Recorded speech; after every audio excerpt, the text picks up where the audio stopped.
इन्नल हम्दुलिल्लाह ला नहमदुहु व ला नस्तईनु इल्ला इय्याह क़ाल अल्लाहु तआला फ़िल क़ुरानिल मजीद वल फ़ुरक़ानिल हमीद क़ुल कुल्लुन यअमलु अला शाकिरतिही सदक़ल्लाहुल अलीयुल अज़ीम।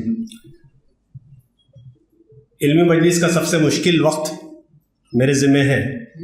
मैं कोशिश करूँगा कि आपको नींद और मोबाइल दोनों से दूर रख सकूँ, और ये भी कोशिश करूँगा कि इस डिस्कोर्स के कुछ पुराने दरवाजे आप पर बंद कर दूँ और कुछ नई खिड़कियाँ खोलूँ जहाँ से आप इसकी सही इल्मी सतह के साथ समझ सकें। ये गुफ्तगू थोड़ी सी अब्स्ट्रैक्ट होगी, इसलिए शायद आपको बोरिंग महसूस हो। मैं कोशिश करूँगा कि इसको थोड़ा सा लाइट अप कर सकूँ, और मेरी ये भी कोशिश रहेगी कि इसका जो अप्रोच हो वो प्योर एकेडमिक हो, हालांकि वो शायद हमारे हल्कों में उतना पसंद नहीं किया जाता। वो इसलिए भी कि एक एकेडमिक अप्रोच में आप लेस जजमेंटल होते हैं, आप फैक्ट्स एंड फिगर्स रखते हैं, चीज़ें रखते हैं, डिस्कोर्स रखते हैं, उसका तज्जिया पेश करते हैं, लेकिन कोशिश करते हैं कि मेगा नैरेटिव्स से, बड़ी बड़े दावों से दूर रह सके। लेकिन उसी के साथ साथ हमारी ये जिम्मेदारी भी बनती है बहैसियत तहरीक इस्लामी के, बहैसियत एक बिल्कुल मुख्तलिफ उसूलों पर एक बिल्कुल नई सिविलाइजेशन की जो आज अजनबी हो चुकी है, उस सिविलाइजेशन की दाग मेल डालें। तो उस हैसियत में फिर हमारी ये जिम्मेदारी होती है कि उस प्योर एकेडमिक अप्रोच के बावजूद भी हम अपनी बात भी रखें।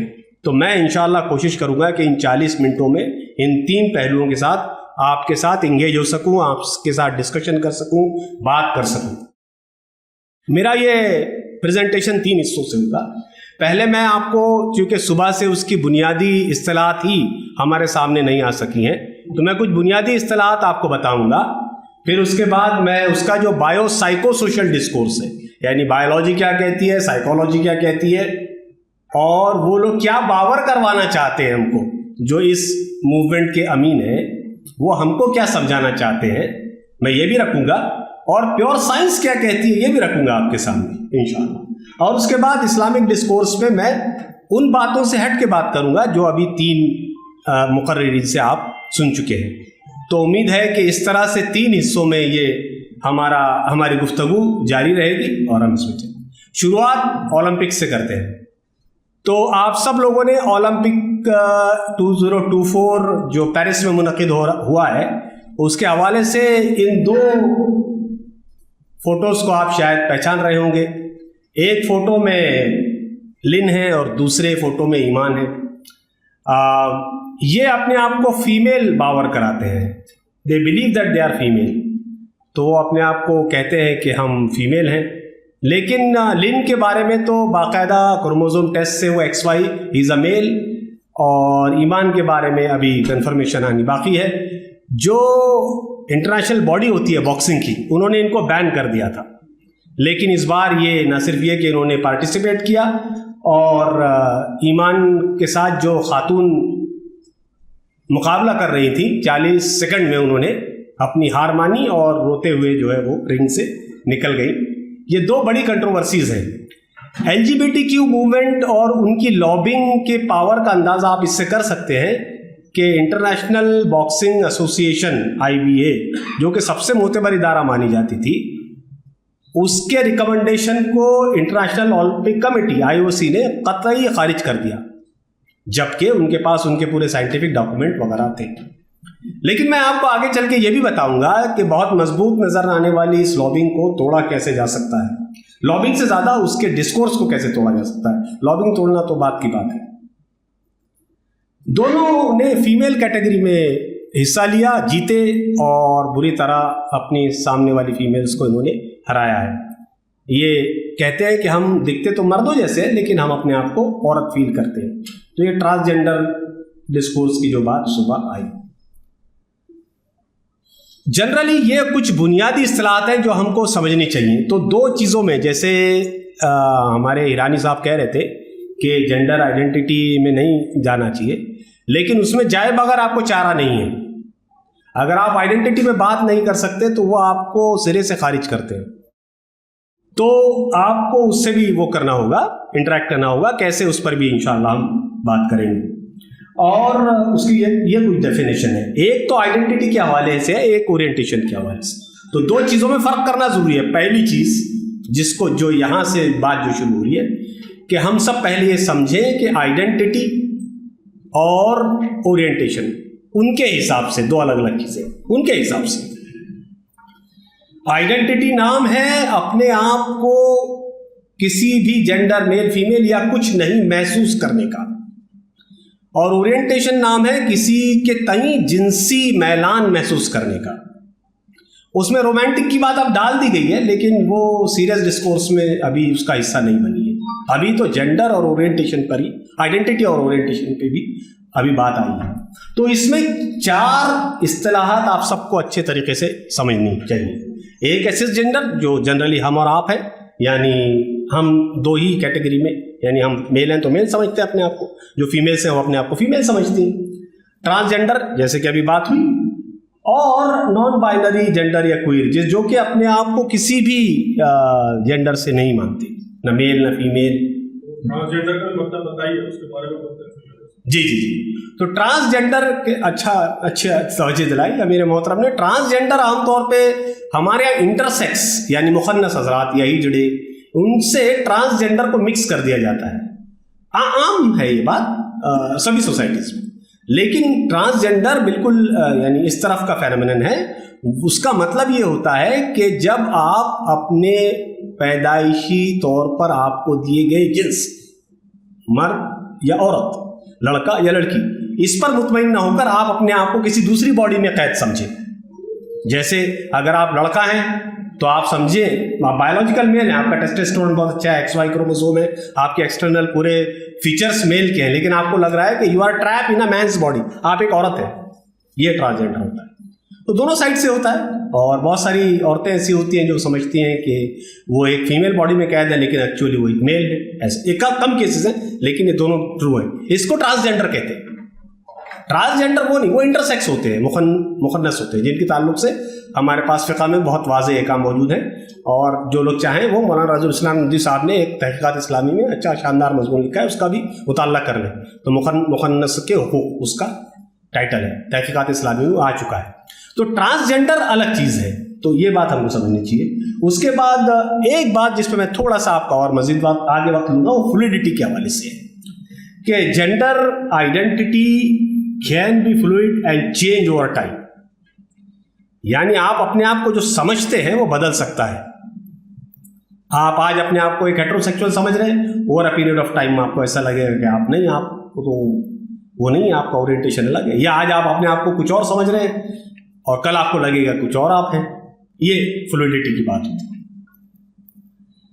ओरिएंटेशन में जनरली ये टर्म्स बहुत कॉमन आप इस्तेमाल करेंगे। अच्छा हाँ, तो आइडेंटिटीज में इस वक्त 54 रजिस्टर्ड आइडेंटिटी है, ठीक है। वो मैं उस सब में नहीं गया, वरना आधा घंटा उसी में चलाया था।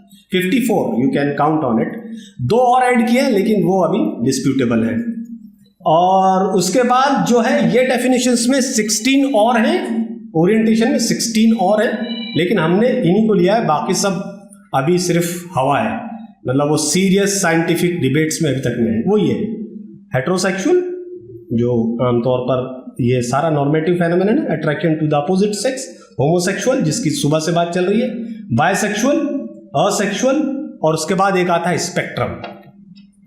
तो स्पेक्ट्रम के हवाले से ये समझ लीजिए कि ये स्पेक्ट्रम किनसे स्केल से उभरता है। किनसे स्केल, किनसे एक साइंटिस्ट है जिन्होंने इसमें काम किया है, human sexuality.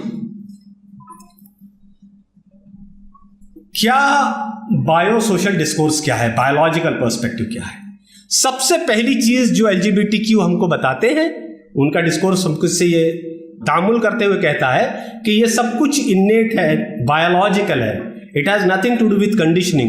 It has nothing to do with how you are raised. It has nothing to do with whether you are sodomized or not. It has nothing to do whether you have bad initial experiences during your childhood. It's all innate. ये पहला biological perspective LGBT को हमारे सामने रखता है।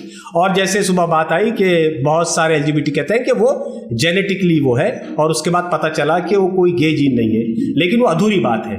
उससे आगे की बात ये है कि there is definitely nothing called as a single gene for either orientation or identity, but there is a substantial genetic component to it. ये बहुत सरसरी रीडिंग है जो हम करते हैं कि भाई उसका कोई जेनेटिक कंपोनेंट नहीं है, इट्स ऑल, वो मेरे ख्याल से अगर खालिस इल्मी सतह पे बात करेंगे तो ये गलत बात है. There is a genetic component to it, but simultaneously LGBTQ people are wrong when they say that it is completely innate, completely biological. So it is neither completely biological, it is nor completely constructed or evolved or due to certain experiences from. It lies somewhere in between. ये पहला नुक्ता है जो हम सबको समझने की जरूरत है, और यही नुक्ता इस बात की तरफ हमको ले जाता है कि इसके बहुत शेड हो सकते हैं, इसलिए हमको सबको एक लकड़ी से हाँकने की जरूरत नहीं है. इसके बहुत सारे टाइप्स हो सकते हैं. जो इंडिविजुअल इससे स्ट्रगल कर रहे हैं उनकी अपनी कहानी है. किसी की कहानी को समझना और उससे एम्पैथेटिक होना अलग बात है, उसके जिनसी हुकूक की हिमायत करना और उसके ख्वाहिश की हिमायत करना अलग बात है. इसको भी डिस्टिंक्ट हमको करना होगा. हम LGBTQ के तमाम तर इंसानी हुकूक की वकालत करते हैं, लेकिन हम LGBTQ के जिनसी हुकूक की एलानिया तौर पे, उनके फहश के ऐलान की एलानिया तौर पर उनके एक्ट्स की शदीद तरीके से नफी करते हैं. ये चीज अगर हम एक बार क्लियर समझ लें तो मेरे ख्याल से हमको उनसे डील करने में आसानी होती है. द बायोलॉजिकल में सबसे पहली चीज वो क्या कहते हैं कि ये इनेट है, इट्स ऑल बायोलॉजी ड्रिवन. आप सारे डिबेट उठाइए, आप कहीं से भी ले लीजिए, वो यही कहते हैं, लेकिन उनसे कहिए कि वो ये सब फैक्टर से डिटरमिन होता है. उसमें सबसे पहला फैक्टर है जेनेटिक्स, किस तरह के जीन इनहेरिट हुए हैं. एक चीज होती है genome wide association studies, GWAS. उसने ये बताया है कि there may be a genetic component to, वो सबसे अहम मानी जाती है साइंस की फील्ड में, मॉलिक्यूलर बायोलॉजी की फील्ड में, कि there may be a genetic component to the attraction, orientation and gender identity, but it's not completely biological. ये पहली चीज. तो वो ये सबसे गवर्न होता है. कहते हैं कि जेनेटिक्स का एक पार्ट होता है एंडोक्राइनोलॉजी. ये बात बहुत गहराई के साथ बहुत डीपली प्रूफ हो चुकी है कि माँ के पेट में होने वाले हार्मोन्स, सीक्रेट हार्मोन्स, वो किसी ना किसी दर्जे में आपकी ओरिएंटेशन को और आपके आइडेंटिटी को रेगुलेट करते हैं. इसी तरीके से इवोल्यूशनरी बायोलॉजी का भी एक है और इसी तरीके से न्यूरोसाइंस का भी एक है. इन सब के पेपर्स मेरे पास हैं, जो लोग सीरियसली पढ़ना चाहें वो ले लें. लेकिन क्या निष्कर्ष क्या निकल के आता है, नतीजा क्या निकल के आता है, वो ये जो मैं इससे एक बार और रिपीट कर दूं कि ये ना कंप्लीटली बायोलॉजिकल है, ना एक कंप्लीटली माहौल के जरिए, बल्कि इसका कुछ ना कुछ जेनेटिक कंपोनेंट है और बड़ा हिस्सा माहौल का होता है. ये भी आया है. ट्विन स्टडीज कहते हैं, हमारे मॉलिक्यूलर बायोलॉजी में इसकी बड़ी अहमियत होती है. ट्विन स्टडी, जिसमें दो तरह के ट्विन होते हैं, होमोजाइगोटिक, हेटेरोजाइगोटिक. होमोजाइगोटिक ट्विन वो होता है जो एक ही तरह का जीन शेयर करता है, यानी एक ही एम्ब्रियो होता है, वो कट के दो हिस्सों में होके बच्चा बनता है. ठीक है, तो दोनों का जेनेटिक मेकअप को एक हुआ. तो जब ये बच्चे, इनकी स्टडीज से साबित हुआ है कि जब एक बच्चा जो इस तरह के माहौल में रखा गया, जो कि LGBT की और उस तरह के उसमें है, तो उसके अंदर वैसे बच्चों में सेम सेक्स अट्रैक्शन या इस तरह के रुझानात ज़्यादा पाए गए बनिस्बत उसके जो कि उनसे निस्बतन वैसे माहौल में. तो दोनों तरह की स्टडीज हमारे सामने है, तो ये हमको समझना चाहिए. अगर मैं पॉइंट वाइज आपसे डिस्कस करना चाहूं तो ये सब है. देखिए, जो मैंने पहली बात कह दी, ये दूसरी बात भी मैंने कह दी. जैसे साइंस ने ये जो मैंने लिखा है आपको, ये प्योर उसका एक्सट्रैक्ट है जो हार्डकोर साइंस हमारे सामने लाती है. एक पे मैं, मेरे पास तकरीबन 22 पेपर्स हैं, उसका ये निचोड़ है. ये तो वो क्या कहता है जो मैंने आपको बताया कि पहला है कि it's neither inborn nor constructed, it lies in between, environment में प्ले वेरी इंपॉर्टेंट रोल. लेकिन एलजीबीटीक्यू वाले हमको क्या समझाना चाहते हैं? वो कहते हैं कि it's इनेट, sexual orientation and gender identity can never be changed. ये एलजीबीटीक्यू वालों का कहना। हमारा कहना क्या है, और हम साइंस के साथ हैं फिल वक्त तक कि it's neither innate nor constructed. दूसरा है कि it's not completely biologically defined. जी, साइंटिज्म क्या होता है? साइंटिज्म पर तो एक पूरी किताब ही लिख दी, साइंस परस्ती और इस्लाम। साइंस परस्ती का नाम साइंटिज्म है, यानी जब आप साइंस को ही वाहिद जरिया मालूमात समझने लगे तब आप साइंटिज्म के शिकार हो जाते हैं। जब आप साइंस जो खुद कहती है कि मैं स्केप्टिक हूं, मैं डिसीजंस के लिए इस्तेमाल नहीं की जा सकती, मैं वैल्यूज के लिए इस्तेमाल नहीं की जा सकती, मैं किसी सिविलाइजेशनल प्रिंसिपल्स के लिए इस्तेमाल नहीं की जा सकती, उस साइंस को जब आप खुदा बनाते हैं उसको साइंटिज्म कहते हैं।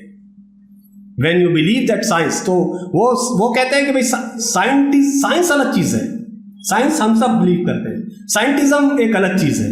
साइंटिज्म जब आप साइंस को अपना मजहब बना लें जब साइंस की कही भी हर बात आपके लिए पत्थर की लकीर हो, जबकि साइंस कभी भी बाइनरीज और डिसाइसिवनेस में बात ही नहीं करती, बहुत कम करती है। कुछ ही ऐसी चीजें हैं साइंस में जो मुत्तफिक अलग है, बाकी सब डिस्प्यूटेड है। लेकिन एलजीबीटीक्यू डिस्कोर्स हमसे कहता है कि नहीं यही सही है, ठीक है।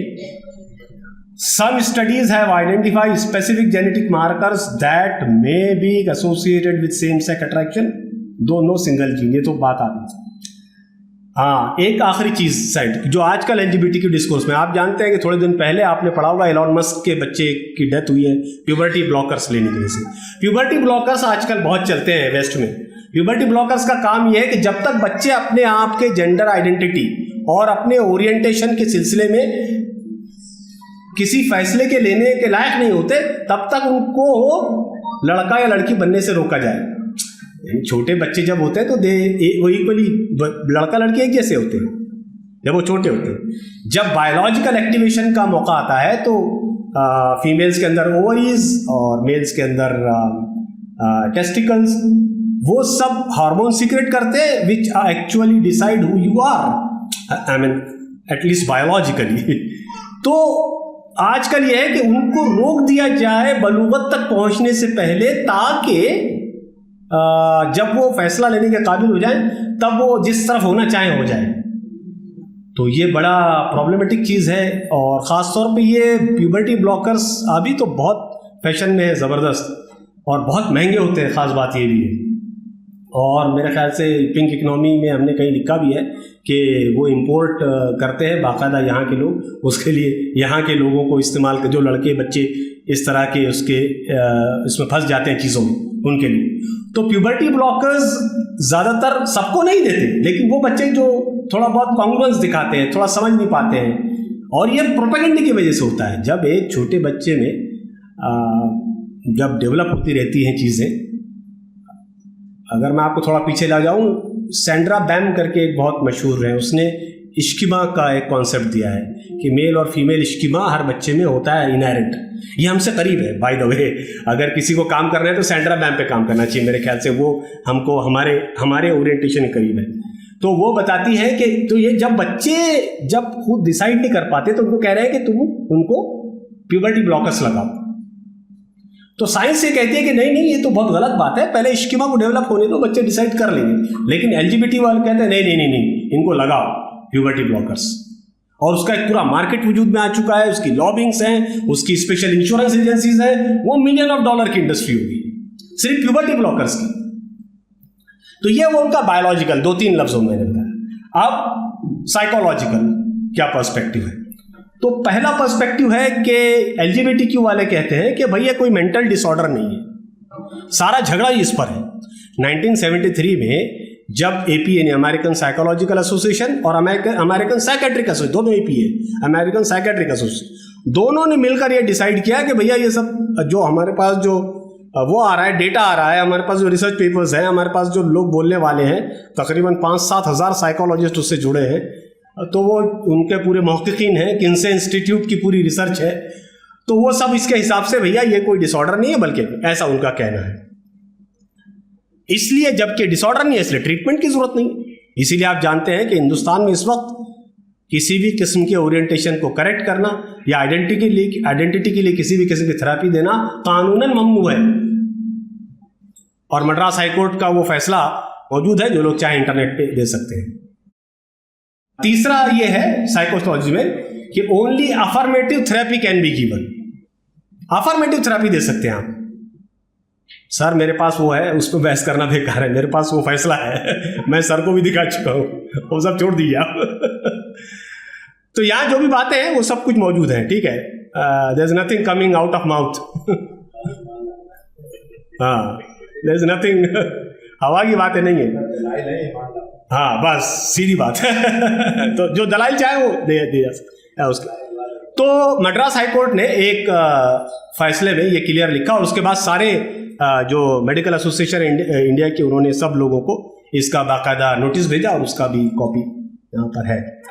ओनली अफर्मेटिव थेरेपी क्या है? वो कह रहे हैं भाई ठीक है, आप उनके पास जाएं कि भाई मैं बहुत परेशान हूँ, मैं एक मुसलमान हूँ, मेरे लिए गलत है, मैं होमोसेक्सुअल नहीं रहना चाहता, मैं जो मैं लेस्बियन नहीं रहना चाहता, मैं एक नॉर्मल जिंदगी गुजारना चाहता हूँ, मैं चाहता हूँ कि मेरी फैमिली हो। तो वो कहेंगे सर हम सॉरी, हम आपको ये तो बता सकते हैं कि आप होमोसेक्सुअल रहते हुए कैसे अच्छी जिंदगी गुजार सकते हैं, लेकिन आपको होमोसेक्सुअल से हेटेरोसेक्सुअल नहीं बना सकते। ये ट्रू, मतलब ये बात आज के क्लिनिक में। तो ये उनका साइकोसोशल डिस्कोर्स। उसका तीसरा पॉइंट है कि वो उनका ये मानना है, LGBT, it's proven unambiguously that identity and sexual orientation can never be change or deconstructed as they term it. वो कह रहे हैं कि एक बार सेक्सुअल ओरिएंटेशन और ये हो गया तो फिर हो गया बात। मैं आऊंगा किस तरह ये गलत बात है। जब आप एक बार ये मानते हैं कि या तो आप ये मान लीजिए कि सेक्सुअलिटी फ्लूइडिक नहीं है, या तो ये मान लीजिए कि डीकंस्ट्रक्शन नहीं हो सकता। दोनों चीजें कैसे मानेंगे? अगर सेक्सुअलिटी फ्लूइडिक है तो आप स्पेक्ट्रम को बदल सकते हैं ना, due to by using various methods. Deconstruction का तो पूरा आप तो सीबीटी, कॉग्निटिव बिहेवियरल थेरेपी, और भी उससे आगे की चीजें आ गई हैं, तो वो तो उससे तो डीकंस्ट्रक्ट कर सकते हैं। तो दो चीजें, ये डिस्कोर्स जो है अपने ही चीज में फंस जाता है, दो चीजें बोलता है। Transition surgery is the only solution for DSD and GID. DSD है डिसऑर्डर ऑफ सेक्सुअल डेवलपमेंट, अब बोल रहे हैं उसको, पहले बोलते थे जेंडर आइडेंटिटी डिसऑर्डर्स, जीआईडी। तो ये जो दो मैंने आपको बताया ना बॉक्सर्स, उनको ताइवान इसीलिए डिफेंड कर रहा है कि वो डीएसडी है, 46XY है, वो पढ़ लीजिएगा थोड़ा सा, लेकिन असेंशियली वो मेल है, बात जो सच्चाई की है। तो खैर, तो अब हमारा पर्सपेक्टिव क्या है, हमारा psychosocial perspective, it may not be a disorder in its classical sense. जैसे कि आप डिसऑर्डर की जो भी डेफिनेशन, भाई डिसऑर्डर ये होता है, किसने बताया हमको? कुछ तो साइंटिफिक बॉडी ने बताया ना कि ये डिसऑर्डर होता है। बाकी फिर हम कॉमन सेंस से जज करते हैं, तो कॉमन सेंस बहुत बार अनकॉमन हो जाता है और गलत होता है। साइंस में तो खास तौर पे, तो किसी न किसी बॉडी ने बताया होगा कि डिसऑर्डर है। तो ठीक है, अगर आप कहते हैं कि डिसऑर्डर बोलने से, बीमारी बोलने से, मेंटल डिसऑर्डर बोलने से उनसे स्टिग्मा होता है, लोग उनसे नफरत करते हैं, उनको पुराने जमाने में उसमें डाल देते थे पागल खानों में और उन पे ताजीब की जाती थी, ये सब ठीक। तो लेकिन हम ये मानते हैं कि अगर आप उसको क्लासिकल सेंस में डिसऑर्डर नहीं भी माने, तो भी हमने कॉइन किया टर्म कि ये कंडीशन है which does not conforms to normativity. तो हमने नॉर्मल लफ्ज यूज नहीं किया, नॉर्मेटिविटी यूज किया है, कि जो बाय एंड लार्ज फायदा है इंसानियत का, जो एक नॉर्मल प्रोसीजर है, जो एक आम चीज है, उसके बियॉन्ड है ये, उससे अलग है ये। ठीक है, आप डिजीज मत मानिए, अगर आपको लगता है इतना इसरार है आपका, तो चलिए उसको ये तो मानिए कि ये एक ऐसी कंडीशन है जो नॉर्मेटिविटी से हट कर है, तो शायद आपका डाइल्यूशन हो जाए। तो हमारा पर्सपेक्टिव है। दूसरा, एक और टर्म हमने इसमें इजाद किया है, कह सकते हैं आप, कि अगर आप कहते हैं कि ट्रीटमेंट से मर्ज का और एक्सक्लूसिविटी का और फला का आता है, तो आप इक्विलिब्रिएट का लफ्ज यूज कर लीजिए कि एक इक्विलिब्रियम है मेल और फीमेल का ना, उसमें से लोग डी इक्विलिब्रिएट हो गए, तो आप इक्विलिब्रिएट कर दीजिए उनको, चाहे जिस तरीके से कर लें, वो बात अलग है। तो अगर आप ट्रीटमेंट ना कहें तो उसको इक्विलिब्रिएट करें। हमारा मानना यह है कि कम से कम वो एक नॉर्मेटिविटी के एक्सिस से अलग है। Transition surgeries are not the answers, however intersex people may need it. तो ये जो ट्रांसजेंडर का पूरा एक वो है, इसकी एक बहुत शानदार पेपर 2021 में छपा। इसमें उन्होंने मतलब ट्रांजिशन सर्जरीज क्या होती है पहले वो समझ लीजिए। आया है पर कि मेल टू फीमेल कर देना, फीमेल टू मेल कर, जैसा कि वो फीलिंग के हिसाब से बॉडी बनाना, फीलिंग के हिसाब से बॉडी को बनाना, ये ट्रांजिशन सर्जरी है। तो ट्रांजिशन सर्जरीज में सबसे इंपॉर्टेंट पेपर अभी 2021 में छपा है, जिसमें, और बहुत मुश्किल से छपा है वो भी बता दूं, वो लॉबी इस तरह की रिसर्च को छपने के लिए भी बहुत मुश्किल करती है। तो 2021 में छपा वो पेपर, उसमें उन्होंने बताया कि 100 ट्रांजिशन सर्जरीज में 60 लोग ऐसे निकले जो वापस उसी अपनी हैसियत पे चले गए जिसके लिए उन्होंने सर्जरी कराई थी। मतलब मेल थे फीमेल बने, लेकिन फिर बाद में मेल बन गए। ये बहुत, मैंने कहा था ना, कुछ आपको रोजन भी बताऊंगा, इस मजबूत दीवार, सो कॉल्ड मजबूत दीवार, ये बहुत बड़ा स्टार्टिंग पॉइंट है हम समझते हैं, जो ट्रांसजेंडरिज्म के ताबूत का पहला कील है हम समझते हैं। जब आप ये समझने लग जाएं, और बैम ने बहुत अच्छा काम किया है, उसने बताया है हमको, मेरे ख्याल से खुशहाल में बैठे हैं वो और बता सकेंगे, कि सेंड्रा बैम ने वो बताया है कि शिमा इनहेरिटेड है, मतलब वो बाय बर्थ है, मतलब वो वायर्ड है। जैसे कि बताते हैं ना कि जुबान का ग्रामर वायर्ड है, तो शिमा वायर्ड है। तो हम भी ये जानते हैं, जो हमारी सारी हदीसें कि बच्चा फितरत पे पैदा होता है, वो फला फला, तो वो सब वायर्ड चीज़ों का जो है वो बात है। तो हम समझते हैं कि ट्रांजिशन सर्जरीज तो नहीं, हाँ, लेकिन जो इंटरसेक्स है, मुखन्नसून है, तो मुखन्नतून के सिलसिले में तो हमारे पास वो मुखन्नत मुशक्किल, मुखन्नत आम, वो सब के सिलसिले में है। और मलेशिया और इंडोनेशिया ने बहुत अच्छा मॉडल इसका पेश कर दिया है। उन्होंने इस तरह के सारे इंटरसेक्स लोगों के लिए एक बोर्ड बना दिया है, उसमें उलमा, फुक़हा, साइंटिस्ट सबको जमा कर दिया, और फिर उनमें से जो वो डिसाइड करते हैं कि मुखन्नत मुशक्किल कौन है, मुखन्नत आम कौन है, और उसके बाद उसको ट्रांजिशन करके इधर या उधर कर देते हैं। तो ये जो पैराडॉक्स है, सेक्सुअल फ्लूइडिटी भी है और orientation can not be change भी है जी, तो वो पैराडॉक्सिकल वो है जी जी। तो इसको ये लोग कैसे जस्टिफाई करते हैं? हाँ, इसका कोई जस्टिफिकेशन इनके पास नहीं है। खत्म होगी बहस, खत्म हो गई बेकार। नहीं, बहस खत्म कैसे होती, इसलिए तो हमारा नहीं पा रहे। अगर बहस खत्म हो जाती तो यहां नहीं बैठते। तो हमको असल में वही है कि इस डिस्कोर्स से उस सतह का मामला हम समझते हैं अभी नहीं हुआ है। सेक्सुअल फ्लूइडिटी की डेफिनेशन में भी बहुत सारे वो लोग इफ एंड बट्स लेके आते हैं। वो सारी चीजों की वजह से हम समझते हैं कि ये चीज वहां तक जा करके हम फैसल नहीं कर पाए, हम समझते हैं। तो ये एक बात है, ठीक है। एक जो सबसे इंपॉर्टेंट चीज है वो मीनिंग मेकिंग के हवाले से है, और ये चीज कहीं भी नहीं है लिटरेचर में। हम समझते हैं कि मीनिंग मेकिंग एक ऐसी चीज है जो आइडेंटिटी और ओरिएंटेशन दोनों के लिए सेंट्रल है, दोनों के लिए सेंट्रल है। तो सिगमंड फ्रॉइड का जो पूरा थीसिस है वो मीनिंग मेकिंग को सेक्सुअलिटी के ही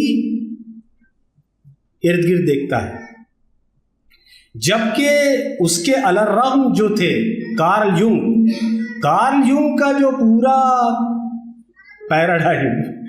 पैराडाइम है वो नॉन सेक्सुअलिटी के उससे उठता है। ये देखिए, ये बड़ा फंडामेंटल डिफरेंस है। और क्यों सिगमंड फ्रॉइड को इम्ब्रेस किया और क्यों कार्ल यूंग को पीछे रखा, जब मैं इसको पूरा लिटरेचर देख रहा था तो मैं खुद हैरान रह गया। लिटरेचर जब मैं देख रहा था हैरान रह गया कि सिगमंड फ्रॉइड ने जो साइको एनालिसिस किया है सिर्फ 4 पेशेंट पे किया है, 4।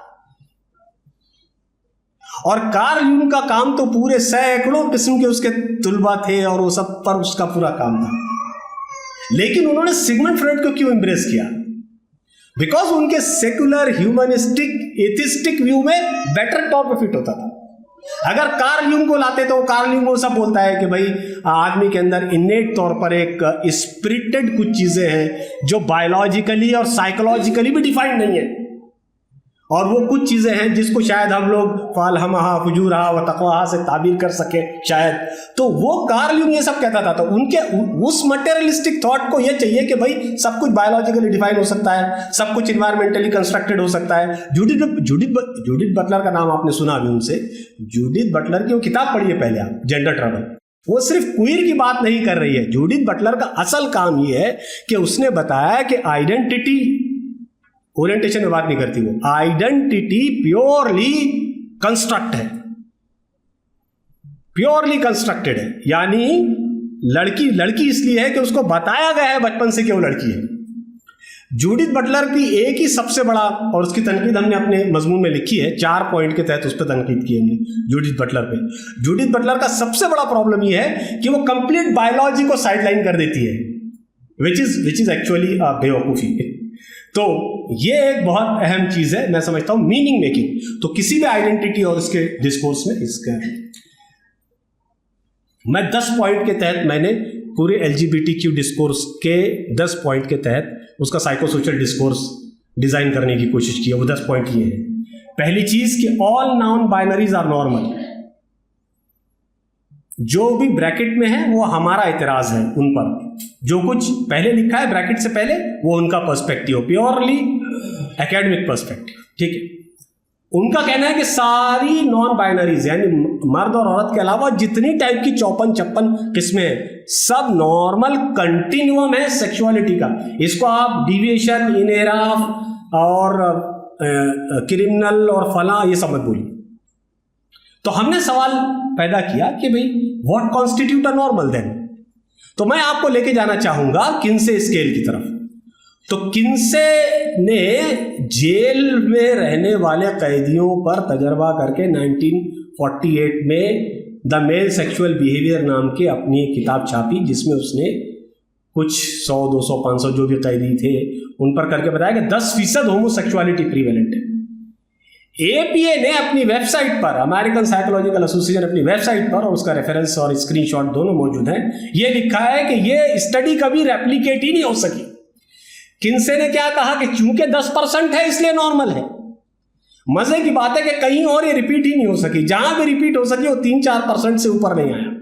तो 3-4% तो फिर OCD भी है, 3-4% तो जिनोमेलिया भी है, 3-4% तो और जो बहुत सारे साइकोलॉजिकल डिसऑर्डर्स हैं वो भी है। तो फिर उसको डिसऑर्डर नहीं कंसिडर करते हुए फिर उसको भी नॉर्मल कंसिडर कर लीजिए, लेकिन नहीं करते आप। LGBT वाले नहीं कंसिडर करते उसको normal. So what constitute a normal is a big question. एक लिंडा नाम की रिसर्चर है, उसने आइडेंटिटी पे और सेक्सुअल फ्लूइडिटी पे बहुत शानदार पेपर लिखा, लैंडमार्क पेपर माना जाता है। तो उसकी वो देखिए आप, यानी ये लोग कैसे मतलब कैसे इतना ब्रेजन हो जाते हैं और इतनी बड़ी बड़ी एकेडमिक इंटीग्रिटी की बात करते हैं। और असल में उसने लिखा कि data from various countries shows and a large number of countries shows that the sexual fluidity among males are less than sexual fluidity in females, and that sexual fluidity is a ground reality. जब उसका data मैं देख रहा था तो 5 ही country का data है। 195 countries में 5 कंट्रीज का सिलेक्टिव डेटा लेके जब आप वेरियस कंट्रीज लिखते हैं तो how does that qualify to a normal. तो ये प्योर बहुत सारी एकेडमिक चीज, व्हाट कॉन्स्टिट्यूट अ नॉर्मल। दूसरी चीज बोलते हैं वो सेक्सुअलिटी इज फ्लूइडिक, ये भी मैंने बात अभी बयान कर दी। तीसरी है non binaries are normal continuum of sexuality, है ना। ये भी मैंने आपके सामने रख दिया कि ये गलत बात है। They can be found in evolutionary trajectory of the civilisation. इसका इनसफिशिएंट डेटा, इसका डेटा ही नहीं है।